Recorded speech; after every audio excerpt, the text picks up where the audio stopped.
I'm Daryl Owens. Welcome to A World of Difference. Maybe this sounds familiar. Friends are coming over for a visit and you issue cleanup orders to your child. Stash your toys in your toy box. Scoop up your clothes and put them in the hamper. And take out the garbage. Sometime later, the doorbell rings, and as you snake through the house, you notice toys littering the floor, pajamas serving as area rugs, and the kitchen trash can erupting like Mount Vesuvius. And there's your rugrat, standing in the distance, giggling at TikTok videos. Maybe you've got a disobedient child on your hands. Or maybe your child's inability to stay on track signals something else, a sign of poor working memory. Research suggests some 15% of children struggle with poor working memory. It's an issue that can impact their success in the classroom. The good news is there are ways to beef up working memory skills right at home. On this episode, you'll meet a mom who understands working memory issues are more than absent-mindedness. Next, our panel of experts will offer actionable strategies that parents can use to strengthen their child's working memory. Later, you'll meet our latest difference maker, whose ADHD has turned her into an energizer bunny for diversity, equity, and inclusion for the disabled community. First, we'll meet a mother and writer who's been challenged by her own working memory issues. And the No correspondent, Mabel Jong, brings us the story.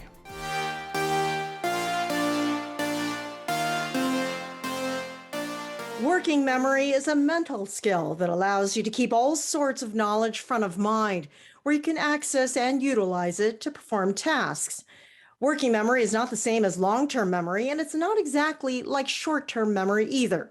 Instead, it describes the brain's ability to pull information from short-term and long-term storage and apply it to the situation at hand. Ray Jacobson struggled with ADHD and working memory throughout her life. Now, as a 39-year-old mother and writer at the Child Mind Institute, Ray reflected on her experiences and shared what it was like to grow up with working memory difficulties. So, Ray, can you briefly explain what working memory is? Yes. So working memory is our mental scratch pad. So, for example, all of the things that you're holding in your mind, say you're going to the grocery store and you need to remember, I need peanut butter, I need milk, I need butter. You're thinking, okay, peanut butter, milk, butter, peanut butter, milk, butter. And when you get there, if you have effective working memory, if you're able to do that, you're going to say, okay, let's head to this aisle and get this. Let's head to this aisle and get this. If maybe you were somebody who struggled with working memory, those sort of things you were trying to hold in your brain might fall away. Say you need to hold a lot of information in your mind to take a test, right? You've studied, you're trying to remember, but unfortunately, once you sit down, all of those things go away. And working memory is a part of what's called executive functions. These are these sort of invisible skills that inform so much of how we function in the world. And they're often something that's a huge struggle for people with learning disabilities and ADHD.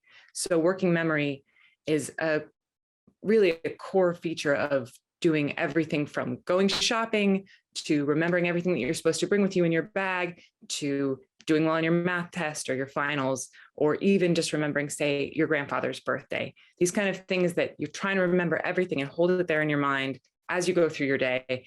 And if you say have trouble with working memory or executive functions, that's going to be harder for you. And the results in your life are going to be forgetfulness, losing things, forgetting tasks while you're in the middle of doing them, seeming maybe careless, like people tell you to do something or ask you to do something and you forget it. And that can have social repercussions. So it really plays a huge role in our lives. When did you first learn about working memory?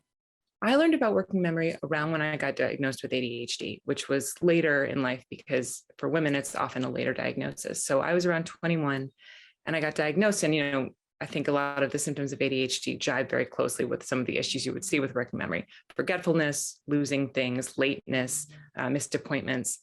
And, these had been things that plagued me my entire life. I felt like I was just not able to do things the way that other people were able to do them. But as I got to know more about the symptoms of ADHD and understand executive function issues better, I could see that I do have a lot of trouble with working memory, and I could see how it was playing out in my life. For example, like that grocery store example I gave you is very true to life. I would go someplace, show up there, and not remember what I was supposed to be doing while I was there. I know I have a list. I'm going to be late for the party if I don't get the things I'm supposed to get. So these sort of basic interactions that I'd had that had always been really frustrating and made me feel like I wasn't able to perform up to my abilities. Now I understood where they were coming from, and working memory is just something that you can really build. Now, you've mentioned working memory and ADHD in the same sentence several times. Can we ever think of them as separate, or are they always under the same umbrella? No, they can definitely be separate. ADHD just happens to overlap a lot with a lot of the executive functioning issues that working memory is a part of. But working memory is present for everyone. Having ADHD definitely complicates things, but everybody is using working memory all the time. Now, Ray, when you look back at when you were a kid, what are some specific examples of your working memory issues? It was really sort of omnipresent. Anytime I was given information that I was supposed to hold in my head that I hadn't written down, that I hadn't committed to memory, my long-term memory, which is separate from your working memory, it would just fall away. So when I was a kid, I was constantly late. I was constantly forgetting important things. I was constantly missing assignments or things that people had said to me or reminded me to do.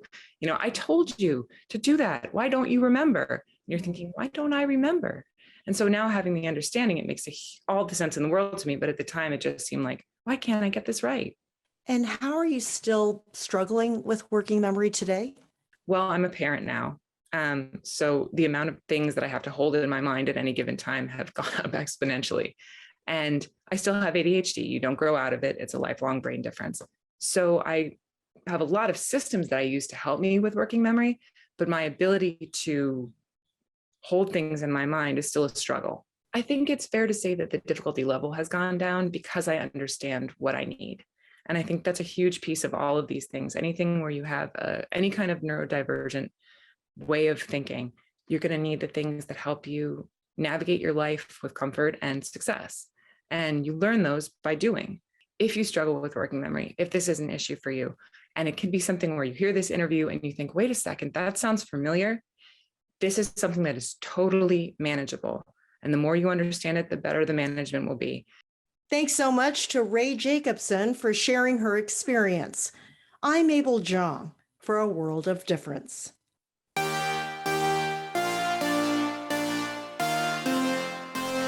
Thanks, Mabel. Next, our experts look more closely at working memory.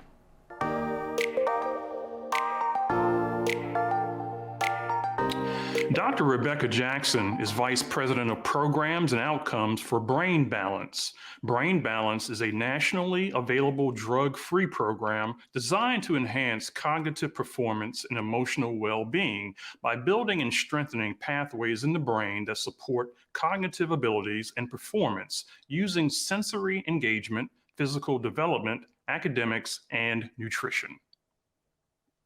Dr. A.J. Marsden is a former U.S. Army surgical nurse who now serves as an assistant professor of human services and psychology at Beacon College. The Leesburg, Florida School is America's first accredited college or university dedicated to educating primarily neurodivergent students with learning and attention issues. So let's start the discussion with Dr. Jackson. Dr. Jackson, give us a working definition of working memory and an example of how it works in everyday life. Working memory is our ability to hold information in our brain temporarily, long enough so that we can manipulate that information until we need to use it. And then our brain, it's like a dry erase board. Once we use the information, our brain wipes that information clear so we can free up more space in our brain to remember more things. A great example of using working memory is if you're planning dinner and you're needing to go to the grocery store. If I decide that I'm going to make tacos for dinner and I need to think about the ingredients, I'll make a mental list. I need tortillas, meat, cheese, lettuce, salsa. So working memory allows me to remember that there are 5 items that I need to get at the store. But when I get to the store, I might need to pick up those items in a different order. So working memory allows me to change the order of that information while still remembering what it is that I need to do. So working memory has an impact on our planning, on our decisions, our behavior, and most of all, it underlies our ability to learn. Thank you, Dr. Jackson, and must I say, tacos. Dr. Marsden, are working memory issues native to any particular learning difference? Yes and no. So oftentimes working memory issues coexist with every learning difference. So there are working memory deficits that have been directly linked to dyslexia, autism, and ADHD. So we know that those two things are definitely linked. With every learning difference, though, working memory is going to be impacted in some way. There's going to be some type of working memory issue. Dyslexia versus auditory processing disorder. So both of them are going to have working memory issues, but working memory is going to be affected a little bit differently in both those cases. So for an auditory processing disorder, for example, auditory working memory helps kids hold on to the sounds of things, right? Like if you're trying to read a word, it helps you hold on to the sound of each letter so you can put those sounds together to create a word. If you have auditory processing disorder, this working memory, this auditory working memory, it just isn't going to work very well. There's going to be a little hitches in the giddy up that's going to make it difficult for people with auditory processing disorder to read and understand the sound of things. Visual working memory is also going to be hindered if you have something like dyslexia. Visual working memory works in a way where we can look at the word, and then while we're looking at the word, we can hold it in our short-term memory to finish out a sentence and remember what each of those words mean. If we have dyslexia, however, our working memory, again, there's going to be a little bit of a hitch in that giddy up. It's going to be difficult for them to overcome that. So yes, working memory issues occur with all learning differences, but in different ways. Thank you, Dr. Marsden. Dr. Jackson, what are some of the critical ways that children use working memory every day and some telltale signs that a child is struggling with working memory? We use working memory all day, every day. So our kids use it from everything when we say, hey, when you get up this morning, I want you to come downstairs and eat breakfast, and don't forget to grab your lunch to bring to school today. Working memory allows us to keep that information active in our brain long enough to grab those items as you're walking out the door. So telltale signs that a child may be struggling with working memory, or an older student or adult, is that need for repetition. So if somebody's following directions and has a hard time remembering and sequencing the steps and directions, that can be related to working memory. If somebody needs more repetition in order to learn something, so more repetition than their peers and other students or individuals the same age, again, that can be a sign that there's some struggle there with the working memory. Thank you. Let me follow up with you, Dr. Jackson. So is it really possible to teach a child with learning differences to remember not to forget? Absolutely. There's a combination of both strategies, so kind of coping mechanisms to help all of us not only survive but thrive. But then there's also the ability to strengthen those networks and pathways in the brain. And that's the exciting thing about what science is showing us these days is where you're at now doesn't mean you're going to be stuck in that same place going forward.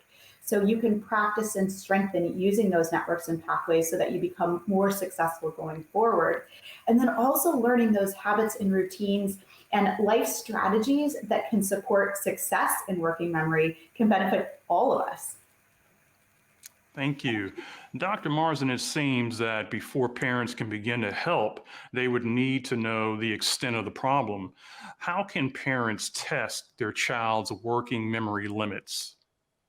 That's a good question, Daryl. So remember that working memory is being able to hold on to and use information, right? So we talked about that earlier. Younger kids are going to have a much harder time with that than older kids already. So keep that in mind. Younger kids are going to have a harder time with working memory than older kids.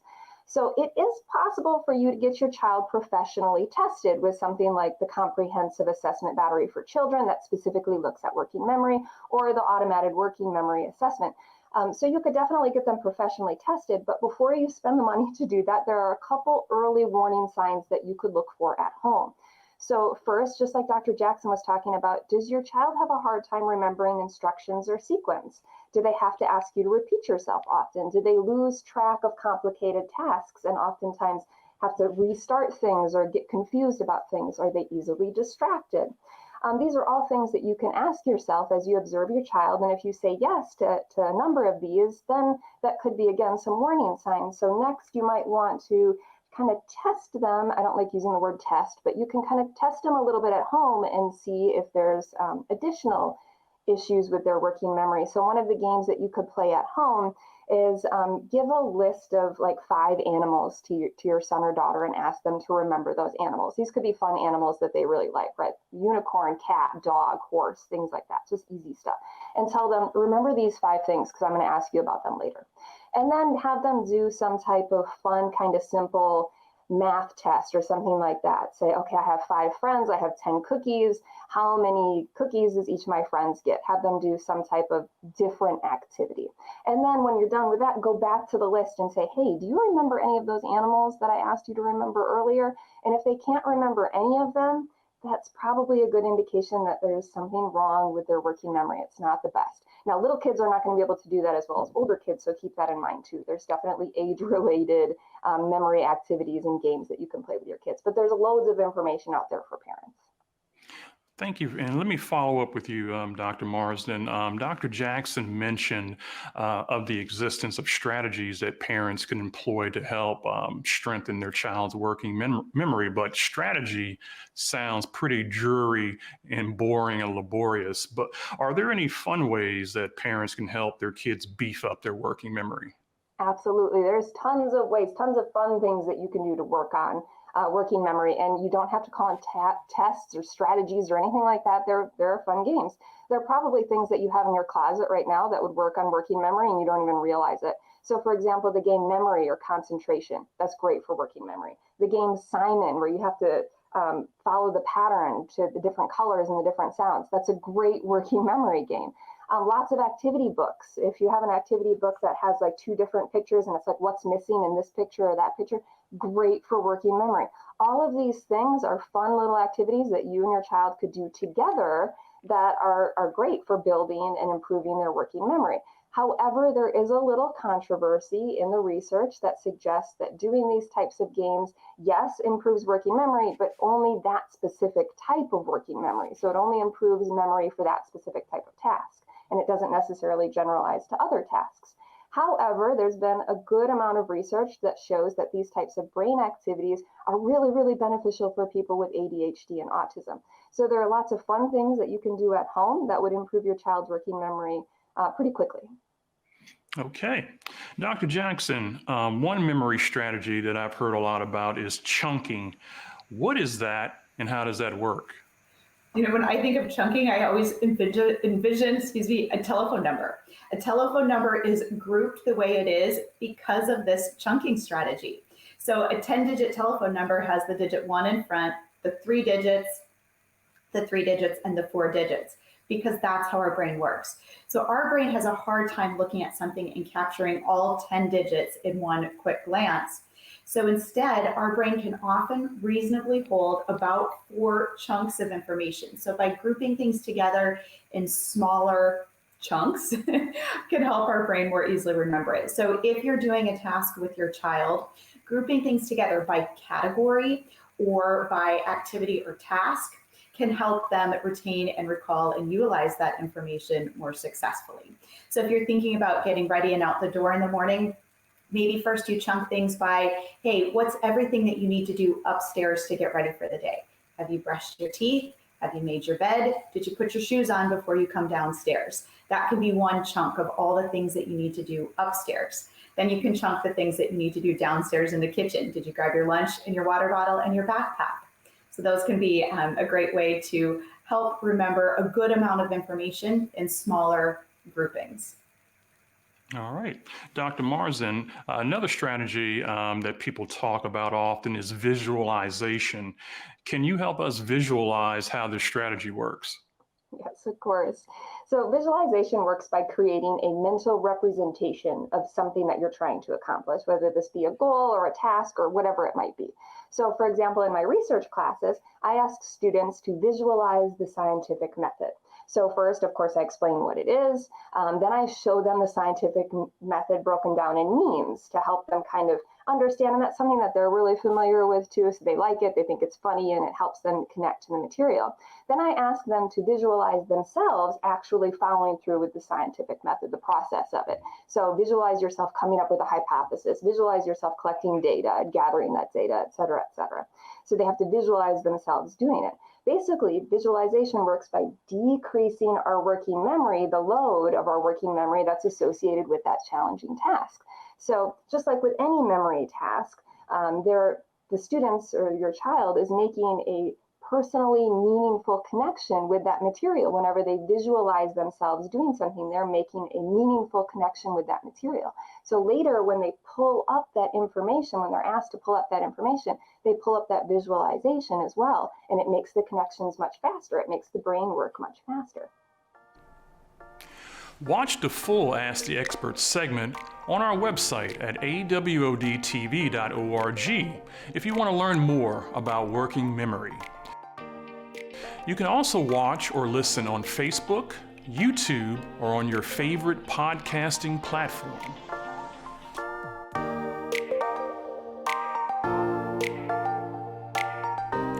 If you looked up the phrase force of nature in the dictionary, it wouldn't be surprising to find a referral entry that reads, "See Tova Sherman." Growing up in a family where disability was familiar, Sherman struggled in school and with her path until she learned how to harness her ADHD and channel it into a career fighting for diversity and inclusion, providing a voice for the voiceless in Canada. Sherman isn't happy just leveling the playing field. She rolls up her sleeve to build social structures and corporate partnerships upon which those with learning and other differences can climb to their highest heights. Senior correspondent Cindy Peterson brings us her story.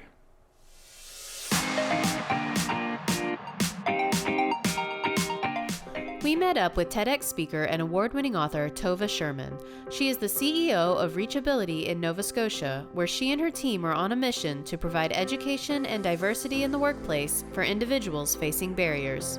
Reachability is an agency that is really dedicated to maintaining a grassroots approach to supporting persons with all types of disabilities in equalizing the playing field. 1 in 4 Canadians, and frankly North Americans, self-identify as living with disability. So I feel like the job of Reachability is not only to communicate to the client, to the person living with disability, and give them a voice for equalization, but also to mainstream discussion around disability, to make it not the stigma that it is. And because I'm very focused on independence of persons with disabilities, employment is a big piece of that.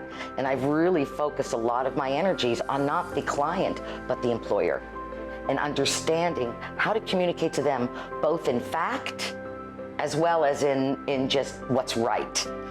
Living on the ADHD spectrum herself, Tova is no stranger when it comes to learning differences. I was really bullied as a kid because I was probably mouthy, a little bit of that young ADHD, control, self-control didn't really exist. I tended to not follow rules well. I was asked to leave high school in grade 10. They just said there was no point. And then I went to a school for gifted kids overseas. I'm the youngest of 5 children, and everyone in my family had a disability. In fact, I have a mother who's nonverbal from 3 cancers. My father had dialysis for his kidneys. Unfortunately, just lost my brother to Crohn's, and so on. So I had a sister in a wheelchair, and I always thought disability was super normal. So I think a lot of it was the shock of seeing how people avoid even the term, let alone the human behind it. And what a heartbreak it is that such extraordinary, creative, diverse thinkers who bring all kinds of, solutions and innovation are being pushed to the side. My family drove me into community service, for sure. The disability around me made me feel there was an injustice that I had to fix. And I think those of us who are quite severe on the spectrum of which I am, I think it's really important to acknowledge injustice. It riles me up. Tova developed the Reachability Program in 2000, which offers 16 different programs for people to develop skills and the confidence to help place them in the perfect working environment. We start with self-confidence, because too many people walk into my office and I ask them what they're good at, and I kind of expected, I don't know, I'm still figuring it out, but what I heard over and over again was nothing. And that just stopped me in my tracks. So the first program, anyone who enters Reachability has to go through this program I developed called One Step Closer, where they literally learn their skills, how transferable they are, and they walk out with a contract with their skills and them signing it. So next program, they're ready to own the fact that they're very talented people, because without that belief, I don't see how we can move anyone forward. But it's not just about the individual. Reachability also focuses on working with the employer to help break the stigma of hiring people with disabilities. The very basic bias that has really settled into the mainstream population and employers is that people with disabilities simply can't do it. There isn't even a look at job capacity or capability. We're getting cut off at the knees before we apply. So as a result, our entire exposure to inclusion and equalizing the playing field is these extreme spaces, and no one's really giving us Disability 101 in school and telling us it's okay, and telling us because everyone will have had, has, or will have a disability. So frankly, who are we stigmatizing? You know, I look at some people's visions and missions and their, where's disability and where's inclusion? Page 72, letter J. We need to move it up to the front page. And one of the things I do with businesses is encourage them to look at their mission and their visions and all of their value statements and ask themselves how long it's been since they dusted those off. For Tova, Reachability is just one part of a greater mission to change the way the world sees learning differences. I'm very concerned about the global perspective around learning disabilities and inclusion of those of us living with them. And I feel like maybe I should be more optimistic. There's lots of exciting things happening, certainly in Canada. If you're hiring from a tiny percentage of the job seekers because you don't look beyond the traditional. You're only wanting your homogenous, and that's still happening. People are hiring people who went to their university, who have their style of diversity, and it still happens. Now, am I discouraged? I'll never be discouraged. Even Roosevelt said, just because we'll never truly equalize the playing field in my lifetime doesn't mean I'm not going to keep trying. Equalizing that playing field is what it's all about. For A World of Difference, I'm Cindy Peterson.